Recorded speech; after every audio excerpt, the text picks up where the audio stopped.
Keep our politicians fighting. How do we, the people, rise up and solve the great challenges of our time?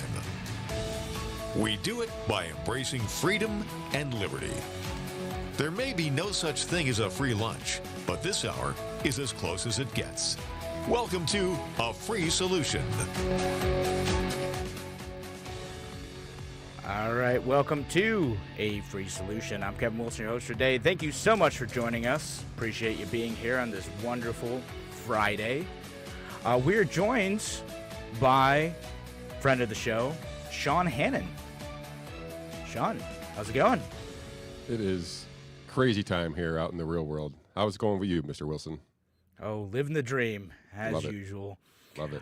But, yeah, what a weird time for the stock market, which I invite you on because, well, there's a lot of financial experts I could have asked to join the show. There's a guy around here, George Conboy. I've retweeted several of his stuff that explains like what happens with shorts and what the mechanisms are for like what's happening in the stock market right now with Gamestop and all this other stuff. But I was like, all right, those type of guys have been on every single station constantly for the past 2 days. Let's invite someone who is seeing this from a different perspective, because you're seeing this more from the perspective of like what's going on Reddit, explain what Wall Street Bets is, and all of the other crazy stuff going on. And by the way, folks, if you're listening to this show and you want to participate in the conversation, especially if you are someone who has bought GameStop stocks in the last few days and has participated in this, I want to hear from you. Give us a call, 585-346-3000. We're live here on WYSL until 1 o'clock. But if you're listening online, of course, comment there too. Or if you're listening over on WACK out in Newark or WENY, the Patriot down in the Southern Tier, we love you guys. Thanks for being here. Send us a message on our Facebook page later. And if you have any other questions, we'll get to them on Monday's show. But glad you're here either way. And so, Sean, let's just start with what the heck's going on and what's happening? Where do we start? I'll start how I became aware of this whole thing. It's kind of turned into a Main Street versus Wall Street kind of narrative. But maybe you guys have all heard of Robinhood. It's a kind of like a retail stock app that people can use to buy stocks and crypto and what they want to do from an individual level, right? So you don't have to go through some kind of brokerage to buy this. You can kind of do it. And I like this company, I like that company, so be it. You can buy what you want. So it gives access to a lot of people by doing that. So Robinhood has this program where if you refer somebody to their app, you get a free stock. Well, my free stock happened to be GameStop. That happened in February of 2020. So it was worth $3.71 at that time. I'm skimming through some article about GameStop owners selling a bunch of their stock and going, oh, why did they do that? It was $3. Who cares? I look at the price. It's $62. This is sometime Monday morning, I think. I proceeded to watch it go straight up until like $120, $130 that night going, what is going on with this thing? So I start just skimming around, asking some people who know some things. And it turns out that there's this, as you pointed out, this Wall Street Bets. It's a Reddit channel, I guess, where people discuss stock trades. Ideas, and one of the ideas was to target this GameStop corporation, who was, and if your gentleman who was on before talked about how GameStop was over leveraged, so they had basically leveraged 140% of the shares available. They shorted 140%, so they were over leveraged. The total amount of shares that GameStop was even available. The Wall Street Bets folks caught wind of this and decide, okay, well, we're going to try to create a short squeeze. Now, this has been going on now. I found out about it a week ago, but this has been going on for weeks, maybe even months. Yeah. It's come national attention the last few days because the price has gone now, and I'm looking at the ticker right here. It's at $361. Yeah. Which is just crazy, right? I mean, it went from $3.71, where I was, getting a free share of it a year ago, to something that the whole world is talking about. Yeah, no, just it's really blown up. I mean, so let's kind of back up a bit, and because you've thrown out the term short squeeze and whatnot. Like, where do the hedge funds come into this? Like, what were they doing, and like what were they trying to do? Right. So shorting is just a part of a general trading platform. It's not a very popular. It's popular, but it's not. Majority of trades, I believe, are more to the long, or they're buying and selling stocks as an individual basis. They're not shorting. It's a very nuanced and very risky method of trading because you're leveraged. So you're trading more than you actually have. In this case, these people were trading more shares of GameStop than were in existence. So when people started buying it and the price started going up, these hedge funds, because they're shorting the price, they think the price is going down. When it goes up, when those shorts come to expire, they have to make whole, right? So, and if the price has gone up, they're going to have to buy more shares at that elevated price to cover the losses that they've made because the price went up, thus driving the price up even further. So it's kind of a spiral effect, which is the squeeze they're talking about. As people continue to buy it and continue to place long positions on this stock, the price continues to drive up.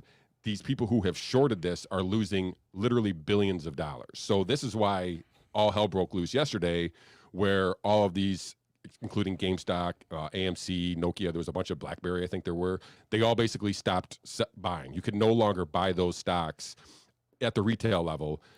You could only sell those, thus crushing the price of those stocks, which is why there's multiple class action lawsuits against Robinhood. I mean, a lot of stuff went down yesterday in a very, very short amount of time. Yeah, right. And so like when you're shorting a stock, like what you typically hope happens, right? It's like you borrow a stock, right? Like, and then you sell that at a high price. So you're hoping that like, okay, I bought this, or I borrowed these stocks and I sold them at $30, whatever it is, $10. And I'm hoping that I can sell those immediately. I know that the price is going to go down. So I can buy them back later and profit off of the difference, right? So it's just a way to, it's just a way to kind of profit off of a dying company, which is what kind of gets like the populist left and right kind of like riled up about this. Is there? I don't think it's unhealthy to short companies. What they did was they shorted more than was seemingly fair, right? So if you can short to an infinite number of things, you can short forever, right? So the idea that they were short over the number of shares even in existence was the kind of the signal, which made this one the stock to go after because it was over leveraged. Now it's branched off to AMC and Nokia and BlackBerry and a bunch of these companies that, as you point out, are basically obsolete, right? They're no longer functioning as a value to society. They still exist in some fashion, but they no longer were what they were because they're no longer relevant. So they deserve probably to be shorted, but they probably didn't need to be shorted to the 140%, thus causing this, this squeeze effect. And, it's turned into kind of a small guy versus the big guy, the Main Street versus Wall Street. And it's got a lot of attention. I mean, that Wall Street Bets Reddit channel went from something like 1.5 million to 5.8 million users in 3 days. Yeah, no, just completely blew up. And, I can see some folks listening on. Tim O'Connor's listening, says, doesn't it feel just a bit like poetic justice? And Brian said, how do you borrow a stock? And just really quickly glossing over to, and again, we're not really financial experts, neither John and I. We're like looking at like kind of the populism aspect of this, which as someone in politics, I find the most interesting because I'm wondering what's going to happen in the next few months to prevent this type of thing from happening again. Like what sort of extra controls are going to be put in place to keep common people from being able to make the type of risky bets that Wall Street and hedge funds do all the time. Because to me, this is a risky bet. The way I've heard it explained is basically like, well, they plan to profit a whole bunch off of this dying company. They put in way too much, and now they can't cover their losses. Like last I looked, there's like, if they had to buy back, because there's a point where you borrow a stock where you're forced to buy it back, right? Because you have to give it back eventually. Yeah, these positions expire. Yeah, exactly. The positions expire. So they were going to lose like $13 billion. Like just a crazy amount of money to you or me. I mean, for hedge funds, I know it's not the end of the world, but except for this, for Melvin Capital, it kind of would have been. Like they did not have the money to cover this. Right. And so this is basically socializing their losses, right? So I don't know if that's similar to what happened in 2008, but I don't think this is just kind of like just a continuation of all that. There was a lot of narrative around the idea that, the bailouts that in 2008 where all this money was given to the elitists, the banks, the Wall Street, and taken away from Main Street, and this was their attempt to take it back. Right. So this looks like a new way to kind of get back at Wall Street, to get back at the elites who are messing around with our financial system, which in turn messes around with our day-to-day lives. All right, so folks, we're joined by Sean Hannon. We're talking about the GameStop stuff, talking about stonks today. All right, we'll be back in just a few minutes here on A Free Solution. If you are listening and you've participated in this, give us a call, 585-346-3000. We're going to be back in just a few minutes.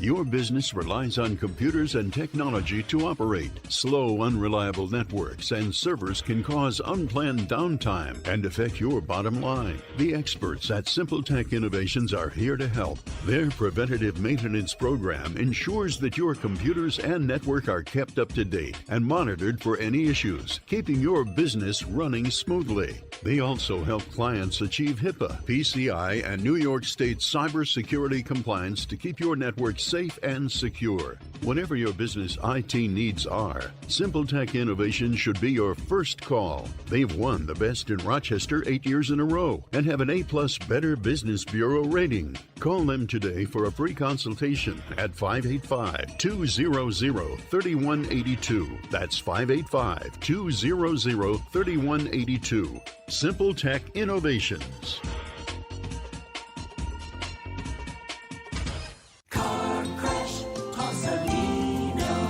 When you've been seriously injured in a car crash, you need a lawyer who knows how to beat the big insurance companies.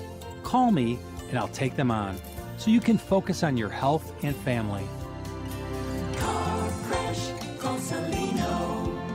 Salino, call Salino.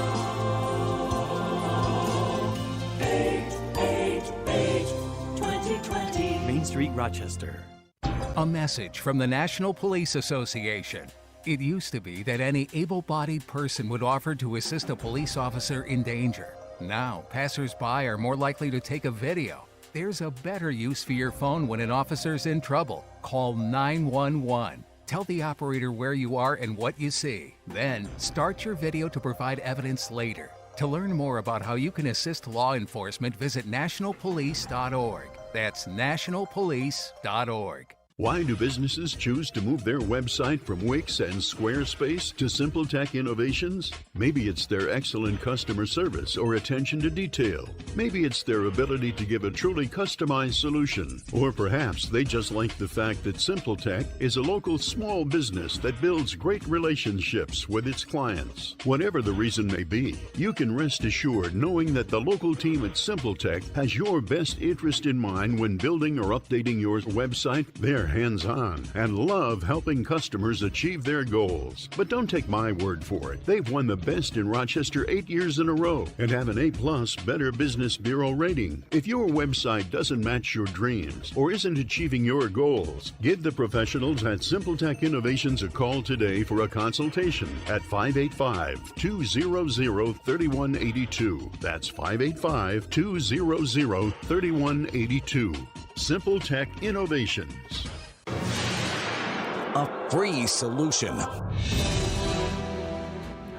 All right, welcome back to A Free Solution. I'm Kevin Wilson, your host for today, joined by Sean Hannon, friend of the show, and we're talking about what's going on with GameStop and the stock market and whether this is a new form of activism that we're going to see moving forward. And I do want to start this segment with a disclaimer. I sort of said it in the last one, though, but neither of us are like financial guys. Like, this is not like our wheelhouse, and you should really talk to someone who knows what they're talking about before getting into any of this stuff. I know a lot of folks are like downloading Robinhood app and it's cool, and Webull and a bunch of other places.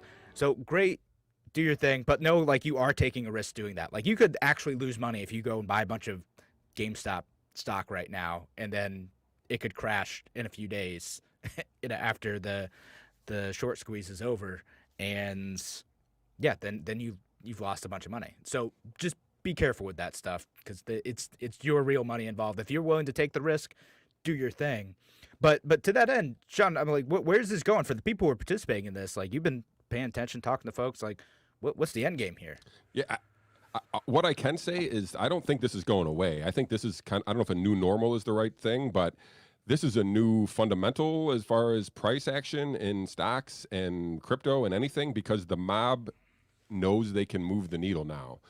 I don't think they're ever going to let that go, unless somehow retail trading is banned altogether. But it's the cat's out of the bag here, right? I mean, this force is not going to go away. If you're a traditional stock investor, or if you're just somebody who is, investing small here and there, or if you do this professionally, you almost have to factor in the mob mentality now, the horde, if you will, the people who have organized to buy any stock, even if it's an obsolete company like GameStop or BlackBerry. Yeah. Just these companies that like they're not growing in value. They're at least GameStop is a dying company. Like retail is in trouble, and they were not a super great company to begin with. That's not a coincidence, right? So these companies were the companies, because they're obsolete, if you will. They are the companies that have been shorted into the dirt by these hedge funds, and so those were the companies that were re-leveraged, if you will, by the buyers. So these guys are like, okay, well, these companies, yeah, they're all dead. BlackBerry, Nokia. What was like Fossil? I mean, some of these are like I haven't heard these names in years, right? So, but that's the reason why they're targeted. That being said, going to what you talked about in the open, that makes them also extremely risky, because there's not real much value in these companies other than the price. And so, if you're just buying in and downloading your app today to buy GameStop, realize that this was a $3 company less than a year ago. Yeah, I mean, we're playing this like a casino, right? Like it's a game right now, to be honest with you. It's a game being played by Main Street, pushed back against Wall Street. Right now, Main Street has made their presence known. I don't know if yesterday's pause / recalibration by the hedge funds was enough to kind of keep them liquid and afloat longer, but they're clearly on the run right now. Yeah. No, they are. And guys, I'm getting comments asking us to talk about Dogecoin. I promise I will talk about Dogecoin. Dogecoin. But before this show is done, we will talk about Dogecoin. They love it. But, it is going to be interesting to see, like, if this is something, if this is a long-term factor here, is we might see kind of activists getting together, people who are willing to even lose some money on this. People who say, if it costs me $500 to, stick it to these Wall Street hedge funds who are picking off the carcasses of these companies, then so be it. That's fine. And some people are doing that to the tune of millions. Yeah. Which is crazy. If you're willing to do that, cool. You just know it could go bust, and you could lose that money, and the hedge fund will lose money, but you're throwing a bunch of money towards buying stocks in a company that is absolutely not worth that amount. Right. No, for sure. So we're seeing that, and that type of logic, what I think we're going to see next is we're going to see regulation come from this. They're going to say, oh, well, we've got to protect those people who are naively jumping in and putting their money towards this, and they're going to lose their shirts because, they're jumping in on this craze. So to prevent that from happening, to protect you, not the hedge funds. Don't worry about the forget about the hedge funds. But to protect you, we need to slow down these things. And we're already seeing it. We saw Robinhood slow down. Supposedly there's a better explanation for that, which I tweeted about. Retweeted someone smarter than me. Yeah, basically they're out of money. They couldn't do it anymore. Yeah, they couldn't cover, right. Yeah, they couldn't cover, and basically, because what happens when you use Robinhood is basically you put in either buy or sell order, whatever, so you're putting in a buy order, and then they talk to their broker, and the broker talks to another broker for whoever's selling, and they have to be able to give that money over to them, right? And basically these other brokers are like, no, we don't really trust you to do that with this stock, because it's gotten so volatile. Yeah. So they shut it down. Right. But what it looks like to average people, though, is it looks like they're trying to protect hedge funds. Right. And listen, their name is Robinhood, right? So they're steal from the rich, give to the poor. All day yesterday, I don't know if you saw, they had hundreds of thousands of one-star reviews on their app, on Google Play and Apple App Store. So the people came out in droves. Now, to your point, you talked about that, Robinhood basically raised $1 billion in fundraising overnight. They say as a show of confidence in their company. In reality, I think what you said was right, is that they didn't have enough money to cover what they needed to cover. They were actually forced selling some shares last night. It seems like it was legit, of some of these companies just not executing transactions, being like, this transaction cannot be canceled. Here's your money back. So they were forced selling shares because they couldn't cover them. Yeah. And they had to borrow the money. So it wasn't a show of confidence. I said this to a couple people today. Like, I feel like they committed slow motion public suicide. They may exist for a while, but they're dead. Yeah, I mean, a lot of people have lost faith. They're supposed to be the trader of the people, right? Like, that was the whole thing, is bring access to stock trading to let the to people your average trade was consumer. their one of their original tweets. Let the people trade. Yeah, and I know, like, the New York State Attorney General is going to be looking into this and whatnot, but, like, they, they're kind of tied in with, like, Citadel Securities, which is their largest customer. Like, I think they're one of the brokerage firms, and Citadel Securities was tied to Melvin Capital, who is the one trying to short the GameStop stock. So, like, I'm sure all that will be looked into. I don't know if it's, a lot of people are calling this, like, rigging the system against the average people. Like, when us commoners, play with the markets and make a bunch of money off of it, suddenly, we've got to do something about it. But when these other companies do this all the time, like, not a big there's deal. no outrage at the risk that these hedge funds take, only the common poke. So here we are. And so that's what I'm interested to see what happens next too, is, again, I think some sort of regulation may end up coming out of this. Like, we're going to see how quickly Congress moves and looks at this stuff, because they're going to do it in the name of protecting us. They're going to do it. They're going to do it, though. I think you're right. They're going to try to do it, but the people are going to be more nimble. I think they're going to be able to move around. Like you talked about Dogecoin, that has gone up because of this whole thing. So has things like silver, right? So the mob, the horde, the retail investors will just find if there's a weakness and it's exposed, they will find it and they will exploit it. I think they're going to do that from now until the end of time, which I don't think that's why it's not going to go away. It's going to serve as some kind of a built-in regulation to these hedge funds, because they're going to know that they can't get away with the things that they were getting away with before. Yeah, like, I think that actually this is, like, kind of market correction, right? Like, if you are a company who's or a hedge fund that's doing this type of stuff and you're making risky bets, other people can, like, figure that out. You can start to see the patterns moving forward and say, oh, I see what they're doing here, and I don't like it, and so let's get a bunch of people together to circumvent this.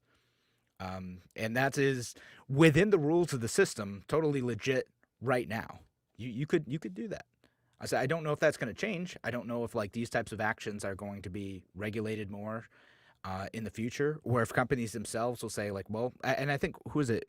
It might have been Ameritrade, who was saying, like, if we see social media chatter about a certain stock, we may, like, shut down or slow trading. Well, you see that Facebook took the Wall Street Bets for their group down, like it's gone. You can't even use it. And Wall Street Bets, the Reddit channel there, was down for, I don't know, a few hours before it was marked as private, but it was pretty much, they were just kind of, they got influx with people, but they're back. Their Discord channel got taken down. So there's been, people have tried to silence the chatter for sure. Yeah.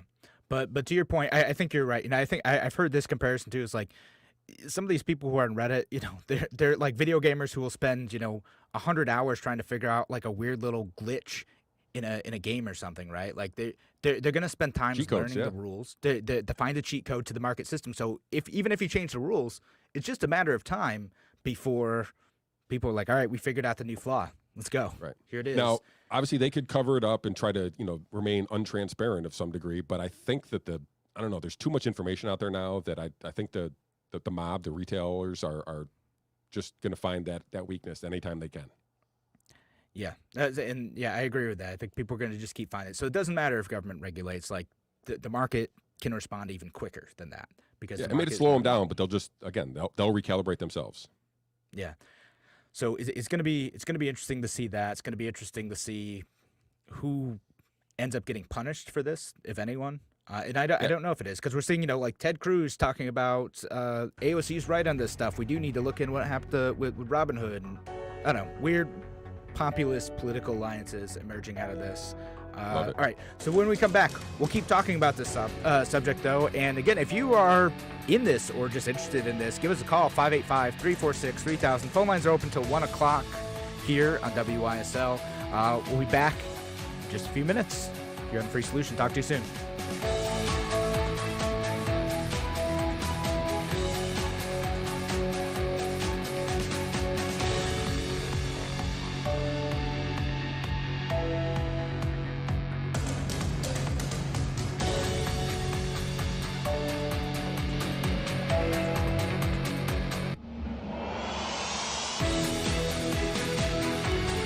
stand up for your freedom.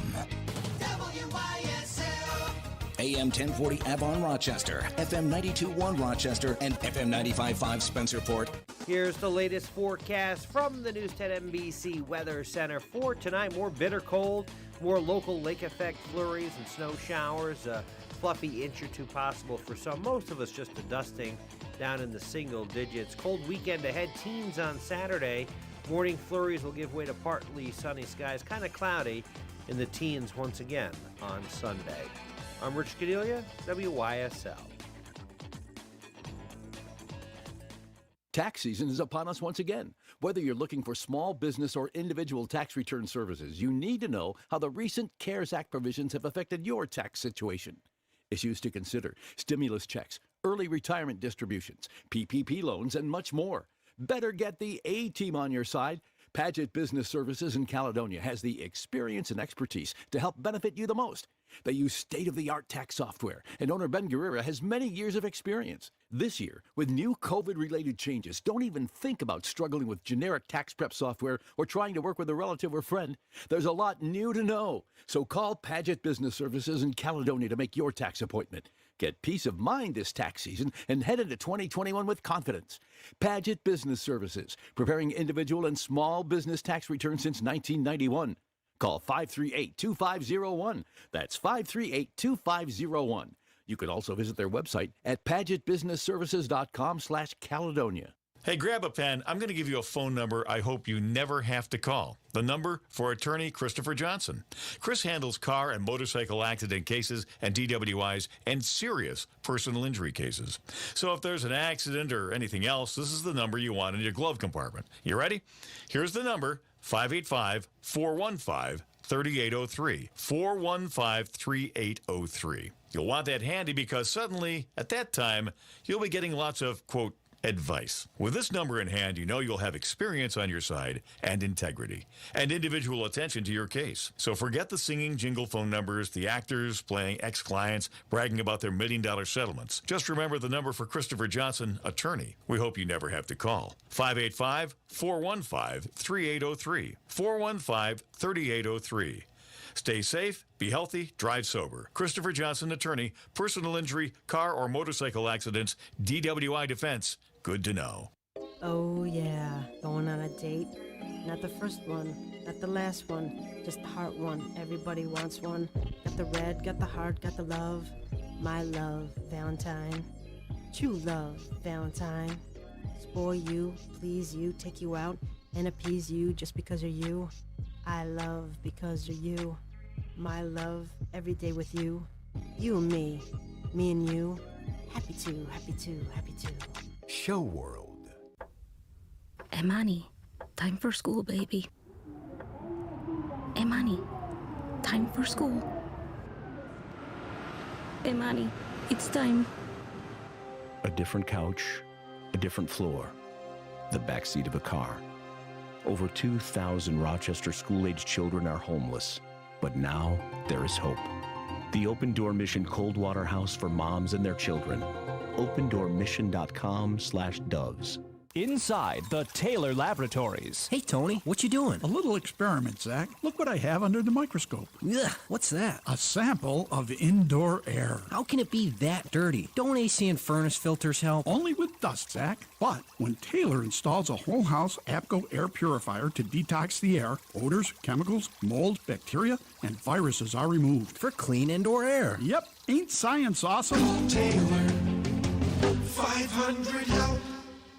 As the word tells us that all things are to be done decently and in order, we all have a desire to be more organized. Get Organized has been helping their clients effectively organize their living spaces with custom closets, pantries, garage storage systems, and more for over 30 years. Get Organized can be reached online at www.closetsrochester.com or by phone at 585-223-3646. Get Organized with closetsrochester.com today. It's time. Time to take advantage of your life being disrupted this year by calling Lawrence Associates Insurance at 227-7500. If you're driving fewer miles or working remotely, you could be saving on your auto insurance. Did you build that new home office or take on a remodeling project while you had some downtime? Call Lawrence Associates to make sure your house is properly covered. 227-7500. Lawrence Associates, the right coverage at the right price. For all your insurance needs since 1962, call 227-7500. A free solution. All right, welcome back to A Free Solution. I'm Kevin Wilson, host today, joined by a friend of the show, Sean Hannon. And I see the comments coming in. Brian's saying, Robin Hood stole from the lawful government that was overtaxing its subjects. So Robin Hood, the story, wasn't taking from the rich and giving to the poor. He was taking from the government, the king. Yeah, giving the to King of Sherwood Forest. Yeah, exactly. Giving to the oppressed subjects of the king. Yeah, that's part of it too. A good point. Fair enough. I know the Robin Hood story is in some ways an anti-government story if you look at it that way. But other folks, Ryan talking about government manipulating markets. Same book, different chapters. I mean, there's certainly a level of the rules around financial trading and other type stuff are often set by the most powerful players in the room. They say this is regulatory capture. They say like, oh well, you're right. We can't have the Wild West out there. We need to control what goes on, and so like let's set a set of fair rules. And oftentimes the rules end up either favoring the established players or just creating so many barriers to entry, so many compliance regulations that's very difficult for new players to emerge. So yeah, I mean that's definitely part of it. And Scott going full, burn it all down. To the victor go to spoils, let the losers become peasants, billions lost, and that's why capitalism stinks. It rules when the billions are made.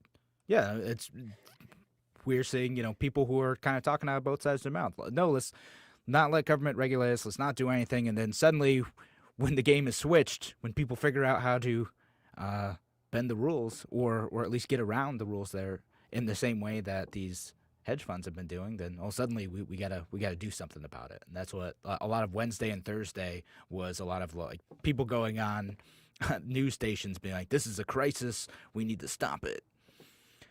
Yeah, it was for people, for those hedge funds. It was a crisis. Yeah. No, it was no doubt. They are losing just. Yeah, I'm sure that CNBC hasn't been covering this until all of a sudden they were like, "Oh no, we got to put the fire out." Yeah. So we'll see what goes on with that. All right, so let's talk about Dogecoin. Okay. First of all, is Elon joining the show? I wish someone who knows Elon, text him, message him on Twitter, tell him to join in on a free solution. Call in 585-346-3000. Elon, we're holding the lines open for you. Call in. Yeah, get him in. That's right. So someone get him on Twitter. But yeah, no. So explain the Elon Musk connection. So he's taken a liking to the coin. So I've never invested in Dogecoin. I know it's been around forever. I feel like I've never been interested into it because it was created as a gag. So I just kind of always had that in my head as it was a gag. But here we are. It was less than a penny 2 days ago, whatever it is. Now it's, I don't know, got up to like 6 cents. Now it's like 4.5 cents. So I don't know if you saw the it was a DOGUE magazine instead of Vogue. It was Doge, and it was Elon tweeted this out, and the limit of the Dogecoin goes up like another 3 cents. Like, so Elon has this magic touch where he can just tweet out stuff. He did the same thing with GameStop, and he does this with Dogecoin on a pretty regular basis. But it's kind of recalibrated itself from away from that gag. I just never really got back into it, but it's really popular. I've never had anybody ask me a single question about Dogecoin until 2 days ago, and here we are. A lot of people asking about it now. Yeah, I mean, it's a type of cryptocurrency. It's, you can kind of compare it to, Bitcoin, if you're familiar with that. But, like, I don't think Dogecoin was originally ever meant to be used as, like, any sort of currency. Like no one's actually intending to buy and sell. It was just kind of created as a joke. Like you said, it's a meme coin. And there's a whole bunch of these out there, and people will buy and sell and trade all this stuff for coins that they know isn't going to go anywhere. And now people, like with Dogecoin, I think it's a bit different. Like people, I don't know if anyone's actually expecting Dogecoin to replace the dollar, or as our main transaction currency. But no, but what we were talking about earlier, right? The mob, the horde, the mentality of those people, it may not matter whether or not it's a gag, if it has value, if it's ever been treated. If enough people, if the mob wants to move a price, that's what I think we're seeing. They moved Dogecoin from less than a penny, like thousands of %, right? It's if the momentum, if the organization is there, they can move the crappiest thing that's available to buy. And in Dogecoin, there's unlimited supply. Like you can just buy it and buy it and buy it and buy it at this point. So if you want to, the price can be moved. Yeah, and it went up 800%. Actually, that was since like Wednesday. So a huge amount. Now with this one though, I don't quite get like the populist angle of this. Like it's not like someone's shorting Dogecoin as far as I'm aware. Yeah, I think this might just be a moving of the I don't know. It's a signal to that, hey, we can do what we want to do when we want to do it, even if it's freaking Dogecoin. Yeah, I mean, like like this falls somewhere in between. Like we're doing it for the lulz, and we're doing it because we want to test our power. Yeah, that's where I see a lot of this. And again, I think they're emboldened. Like I think what happened and what is continuing to happen has opened the eyes of people. And like I said, the fact that Reddit, the Wall Street Bets is 3 times as many users now. I'm guessing they're all probably not going to be active users, but the community is going to grow. And the more people that know, or the more people they're going to know. So it's not going away. It's only going to get bigger. Yeah. No, and that's going to be interesting to see if this movement keeps growing and people look for other targets. I know like Spike Cohen, the Libertarian former VP candidate, talked about like, well, can we do this for the military-industrial complex? Yeah. Like, how does this work? Well, I think doing it to silver would actually affect the military-industrial complex. Silver is the one that, I don't know how they do it because there's just, you're not going to buy a physical silver and buy it up like that. But you see that the AG and the SLV, those 2 symbols, have definitely gone up in the last couple of days, and this was all coincides with discussion on that Wall Street Bets Reddit channel. So they can move things. If they can pull off the silver one, I mean, maybe you're familiar. I'm not have all the details in front of me here, but the historic short on silver by JP Morgan and others is decades long. If they wanted to squeeze that, literally that's the moon. Right. So, I don't know how they do it because it's a commodity kind of thing. But the potential is there to really take everything down with a short squeeze of silver. Yeah, I mean, if enough people put their minds to it, and you're able to rally enough, capital around it by getting enough people there, you could, in theory, mess with, a bank that you've actually heard. People have heard of J.P. Morgan. People know what that is. I'd never heard of Melvin Capital before this. Right. No idea. But yeah, but I think they're going to diversify. I think they'll exploit targets. I think that they're only going to get bigger and stronger, and they're going to be more forceful, and they're going to be bigger player to have to contend with. Yeah, I mean, is that a good thing? More competition, I guess. Right? I mean, it's been described as kind of like its own little hedge fund, right? So it's a mob fund of people's ideas, and they have these idea dinners for real life hedge fund people where they go in, they kind of have some fancy dinner, I'm sure, and discuss ideas where they can kind of coordinate their efforts and maximize gains. So this is the same thing, I feel like, just multiplied by millions of people as opposed to those few dozen hedge fund managers that are at these dinners. Yeah, I mean, we call it like a hedge fund built by Democratic consensus on Reddit. That's kind of what it is. Yeah. You rally enough folks around the idea, and they're all participating voluntarily, I suppose. But we're coming up on a break, but I'll end it with, if you're jumping into this, be careful. Like, you got to know. Again, I'm not a financial person either, Sean. Just you're putting your real money on the line. You may not win in this with GameStop, with Dogecoin. Like, you got to be willing to throw that away. That's like, because You shouldn't invest anything that you can't afford to lose. Exactly. That's it. Like if you can't afford to lose, $300, don't put $300 into this or whatever you're putting into it. That's the point. Careful with that, folks. All right. So thanks so much for joining us here on A Free Solution. Again, if you want to participate in the conversation, you have anything to add here, give us a call, 585-346-3000. We might wrap this up for next segment. We might talk about what's going on with nursing homes. Sean and I had talked about that before, and something new has happened with that. Looks like the state may have been undercounting deaths in nursing home by quite a bit. All right, thanks so much for joining us here on A Free Solution. We'll be back in a few minutes.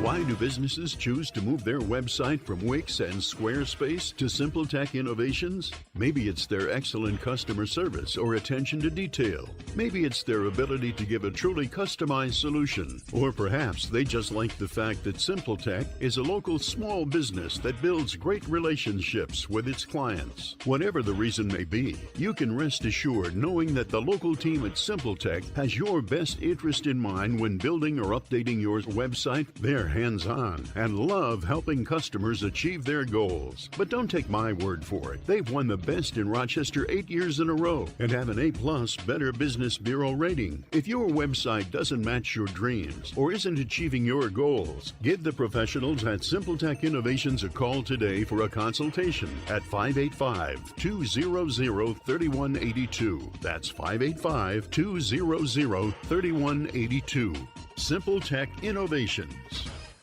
Hi, my name is Ryan Bourne. And I'm Danica Bourne. And we're the owners of South Coast Tax. We would like to thank our Lord for protecting us from evil. Psalm 91 states, "He is my refuge and my fortress, for he will rescue us from every trap and protect us from deadly disease." South Coast Tax are Christian-based tax accountants and attorneys who specialize in releasing bank levies, wage garnishments, and filing complex tax returns. We are the leaders in acceptance of offers and compromise with awesome results. We are also a small firm who will treat you like family and not just a number. Call us today at 1-800-TAX-1176 for a free consultation, and we'll take the time to explain all of the programs that you qualify for in order to allow you a fresh start. In John 8:36, so if the Son sets you free, you will be free indeed. And one way we can achieve that is by being debt-free. So let us help you today. Call us at 1-800-TAX-1176, and together we can help achieve this goal by putting the IRS tax debt behind you for good. Again, that number is 1-800-TAX-1176.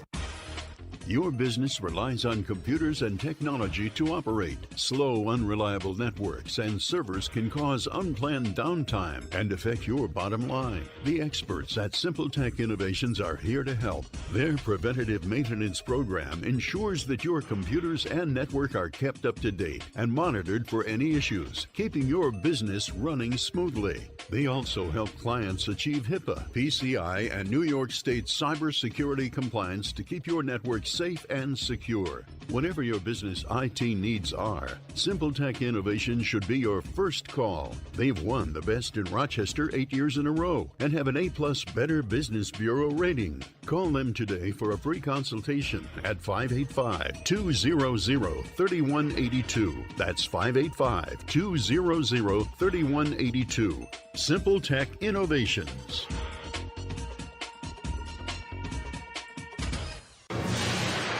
A free solution.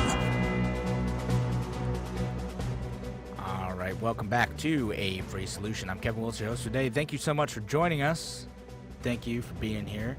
We're joined by Sean Hannon, friend of the show. We were talking about GameStop stuff. We're going to shift topics a little bit. But, of course, shout out down the line to all of our other friends listening online. Thank you for all your great comments on the Facebook page, on Free Solution, on Free Solution YouTube channel, my Kevin Wilson Facebook page as well. Appreciate you being here. And to our friends over at WACK out in Newark and WENY, The Patriot, down in the Southern Tier. Hope you found this interesting and informative in some way.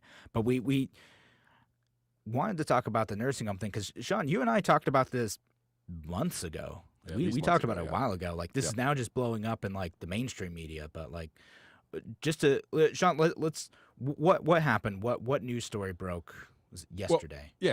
Well, we had the New York AG, Letitia James, kind of came out and did her own investigation on a true nursing home deaths.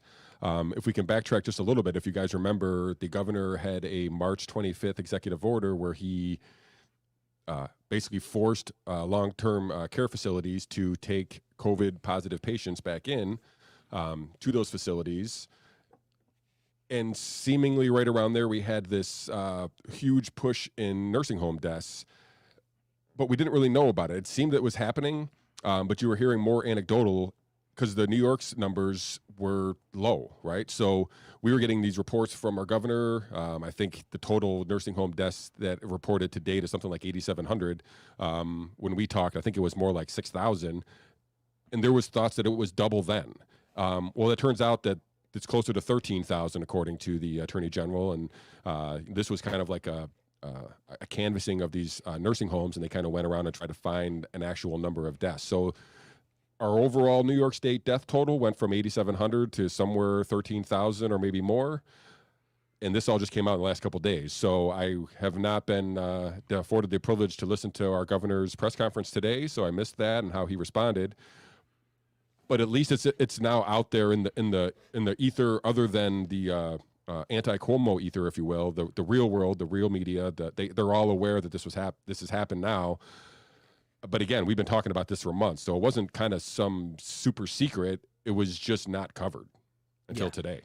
Yeah, exactly. Like we knew about it. If you're listening to, well, back then it was Radio Free New York, but A Free Solution, or a lot of people who have been critical of Andrew Cuomo and are looking for, how he's been doing, and not just singing his praises and giving him awards for his press conferences. Like, we've known about this. We've known, hey, something doesn't add up here. This isn't right.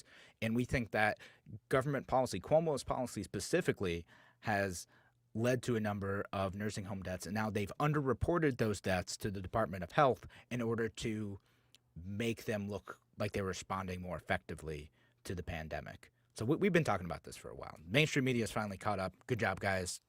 Welcome to the party. Yeah. I don't know which is more of a lagging indicator now, the government or their press, but maybe they're joined at the hip with that.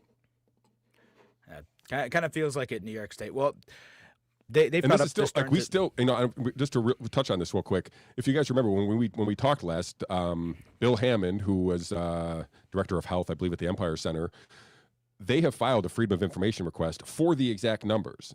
These numbers are reported daily. So these numbers are just, hey, if you have a long-term care facility resident and that person is transferred to the hospital, when that person dies, an alert, a signal is sent back to the long-term care facility. Hey, this person died. It goes into the notes, right? That report is filed every single day. Every single day for months. They could have just looked at the report. Now, their reason was they didn't want to double count or whatever their made-up reason was. But the information is still there. It took our attorney general to do their own investigation to get this number, and she still couldn't even get the actual number. She had to kind of hypothesize a number out of just do this anecdotal research.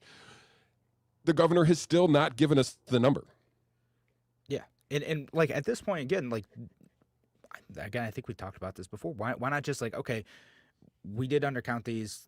We know now there's a lot of stuff in the beginning, and it seems like he might be shifting that way because he's talking about not trusting the experts or something. I got to look into what the quote is because I'm just getting reporters quoting Cuomo on Twitter because I don't have time to listen to the whole press conference. But he's also saying stuff like, well, it doesn't really matter where they died, and every death's a tragedy, and we're just looking for someone to blame, and I understand that. I'm like, no, man, your policy caused this. People are mad because it seems like government action drove this, and so we need to make sure that this never happens again and that there's some accountability for mistakes. Right, and that's been the biggest problem, right? So that's what Bill Hammond is like. I don't know if me and Bill Hammond don't probably agree on everything, but all we want is the number, right? We want to make better decisions, and the state cannot do that if it doesn't have those numbers. And if they messed up, they messed up. Covering it up is making it worse because, again, you're not being able to address the problems that are actually existing. And clearly there were problems. That's where the spike was. Now, this puts New York more in line with neighbors, Massachusetts and Pennsylvania and the like with their nursing home deaths. We're still better of them. But this was some of the thing that, Cuomo was asked about this maybe a few months ago, and basically said, hey, look at our nursing home deaths. We're 35th out of 50 states. He was bragging about it. But at that very time, he knew that there was a wrong number. We all did, or anybody who was paying attention did anyway. And yet he still parroted that nonsense for weeks, saying, "Look at our numbers. Look at our nursing home numbers." Like using it as a way to pat himself on the back. When it turns out that it was not so stellar, as CNN likes to say.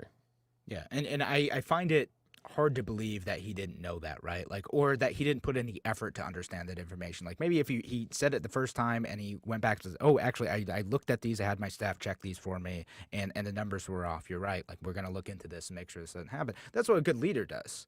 You know, it doesn't just go and say a bunch of nonsense on TV. It's not about being in front of people and giving forceful answers. It's also about, like, being right and changing course when you need to. That's not what he did.